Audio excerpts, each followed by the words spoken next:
இப்பதானே வந்திருக்காங்க, ஒரு அசம்பிளி செஷன் இப்பதானே ஆரம்பிச்சிருக்காங்க. இல்ல, ஒரு நிமிஷம் கேளுங்க. எனக்கு ஒரு பாரத நாட்டோட மத்திய அரசுல இருக்கக்கூடிய அமைச்சரா நான் சொல்றேன், தமிழ்நாடு மத்திய அரசோட ஒரு கோஆபரேட்டிவ் மூட்ல போகும் அப்படிங்கிற மாதிரி சொல்லிருக்காங்க. அது ரொம்ப வரவேற்கத்தக்கது. ஏன்னா எந்த ஒரு மாவட்டத்துக்கும் எந்த ஒரு மாநிலத்துக்கும் குறைச்சலா பண்ணுங்க இல்ல நிறைக்க பண்ணாதீங்கன்னு பிரதமர் ஐயா என்னைக்கும் சொல்லல. இப்போ இல்ல, இதுக்கு முன்னாடி இருந்த ஆட்சியிலையும் சரி, தமிழகத்துக்கு கொடுக்க வேண்டிய எல்லா நிதியும் கொடுக்கப்பட்டது. அதை தவிர பெரிய பெரிய ப்ராஜெக்ட், தூத்துக்குடி மாதிரி இடத்துல பெரிய ப்ராஜெக்ட்ஸ் எல்லாம் கூட அப்போ எடுத்துட்டு வந்தோம். இப்பவும் தமிழகத்துக்கு கொடுக்க வேண்டிய எல்லா விதமான உதவிகளும், அவங்களுக்கு உரிமையாக கொடுக்க வேண்டிய தொகைகளும் கட்டாயமாக கொடுக்கப்படும். சட்டப்பேரவையில கூட்டத்தொடரும் போது அப்போதைய முதல்வர் முன்னாள் முதல்வர் ஒரு குட்டி கதை மூலம் விமர்சனம் பண்ணிடுறாரு. அதை எப்படி பாக்குறீங்க? அரசியல் விமர்சனம் சட்டசபையில பண்ணாம வேற எங்க பண்ண முடியும்? எதிர்கட்சியும் பதில் சொல்லட்டும், ஆளும் கட்சியும் பேசட்டும். அதனால தப்பு ஒண்ணும் இல்லைங்களே. காஞ்சிபுரத்துல மெடிக்கல் காலேஜ் பத்திலாம் இதுவரைக்கும் வரல மேடம். நிறைய பேர் மருத்துவ கல்விக்காக வந்திருக்காங்க. ஆனா காஞ்சிபுரத்துல இருந்து மெடிக்கல் காலேஜ் இல்லாம இருக்கு மேடம். அதுக்கு நீங்க தமிழக அரசு கேட்க சொல்லுங்க. ஏன்னா மத்திய அரசு மூலமாக ஒவ்வொரு மாவட்டத்திலும் மெடிக்கல் காலேஜ் அமைக்கிறதுக்கும் காலேஜோட சேர்த்து ஹாஸ்பிட்டல் அமைக்கிறதுக்கான 3 பட்ஜெட்டுக்கு முன்னாடி நான் கொடுத்துருக்கேன் வாக்குறுதி.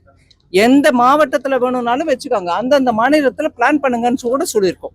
ஸோ தமிழக அரசு அதையும் புரிஞ்சுக்கிட்டு அதுக்கேற்ற மாதிரி பிளான் பண்ணிக்கிறோம்.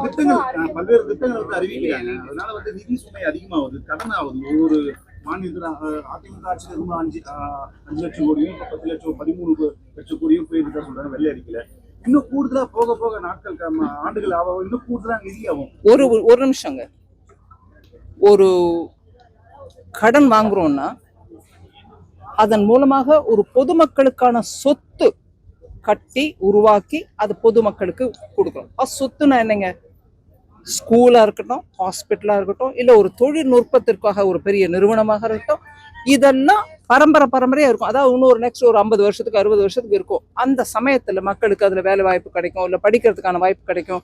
அதன் மூலமாக தொழில் அந்த இடத்துல வளரும். இல்ல அதை சுத்தி இருக்கக்கூடிய இடத்துல ஹாஸ்டல்ஸ் கட்டுவாங்க, பிள்ளைங்க வரத்துக்கு போறதுக்கு டிரான்ஸ்போர்ட் பெருகும்.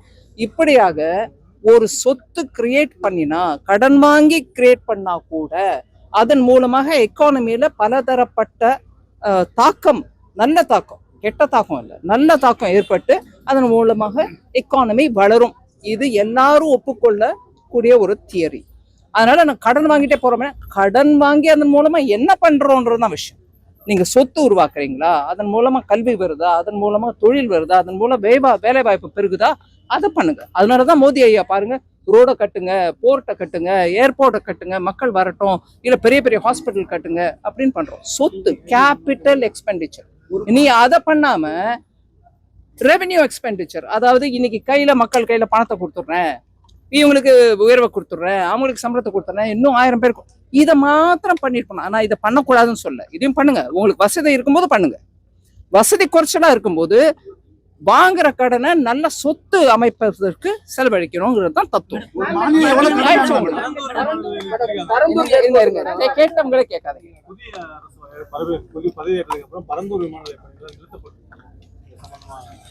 அது அந்த விஷயம் எனக்கு ஃபுல்லா புரிஞ்சுக்கணும். யார் என்ன கேட்கறாங்க, எது வேணாங்கிறாங்கன்றத பாத்துக்கணும். ஆனா அமராவதியோட ஆந்திர பிரதேஷோட தலைநகர விஷயத்துல நான் ஒண்ணு சொல்ல விரும்புறேன். அந்த தலைநகரம் அங்கதான் இருக்கும் அப்படின்னு நினைச்சிட்டு ஒரு 2014 19 வரைக்குமான இருந்த அந்த கட்சி, ஆளுமையில இருந்த அந்த கட்சி அதை வளர்த்தாங்க, நல்லா பில்ட் பண்ணோன்னு. அதுக்கப்புறம் அந்த கட்சி இல்லைங்க, அங்க தலைநகர் இருக்காது, நான் வேற எங்கேயோ எடுத்துட்டு போறேன் அப்படின்னு சொன்னாங்க. இது 19 24 வரைக்கும். அதனால நிலப்பாட்டுல வந்துருச்சு, அப்படியே அது நிலுவையில வந்துருச்சு. அதுக்கப்புறம் 24 ஆரம்பிச்சு இப்ப திருப்பி இல்லைங்க, அங்கதான் அமராவதியில தான் எங்க கேபிட்டல். ஸோ இப்போ அப்படியாக அந்த அமராவதி மாத்தம் அப்போலேருந்தே கட்டி இருந்தா நடந்திருக்கலாம். ஆனா நடுவில் அரசியல் காரணமா அது நிறுத்தப்பட்டது. அந்த மாதிரி எந்த விஷயத்திலையும் கூட எல்லா கட்சிகளும் சேர்ந்து ஒரு பொறுப்போட ஒரு டிசிஷன் எடுத்தாங்கன்னா அதை நம்ம எடுத்துட்டு போகணும். இந்த விஷயத்த எனக்கு முழுமையா விஷயம் தெரியாது, விவரம் தெரியாது, அதனால நான் கமெண்ட் பண்ண விரும்பல. சினிமாவும் சீரியஸ் பிரச்சனைகளும் பல வருடங்கள் இடைவெளிக்கு பிறகு இந்த படத்துல ஒரு கலகலப்பும் கைகலப்பும் me too love you. Thank you so அவருக்கு அந்த மாஸ் ஏத்துறது இருக்குல்ல. போயிட்டே தான் இருக்காரே தவிர பிரேக்கே இல்லாமல் பிரேக்கிங் நியூஸ் சொல்லும் தந்தி டிவி ஆப். இன்ஸ்டா தலைமுறை வரை இறங்கி அடிக்கும் தந்தி டிவியின் டிஜிட்டல் எக்ஸ்க்ளூசிவ். அது தண்ணிக்குள்ள போகும்போது ஹேங் ஆயிடுச்சு. உங்களுக்கு விஜய் சார் எந்த அளவுக்கு ரொம்ப பிடிக்கும்? Of course, Malayalis are huge Vijay sir fans. ரெண்டு பேருமே ரொம்ப பிடிக்கும் எனக்கு. தந்தி டிவி ஆப்பை இலவசமா டவுன்லோட் செய்யுங்க. ஃபாலோ பண்ணுங்க, சப்ஸ்கிரைப் பண்ணுங்க, என்ஜாய் பண்ணுங்க.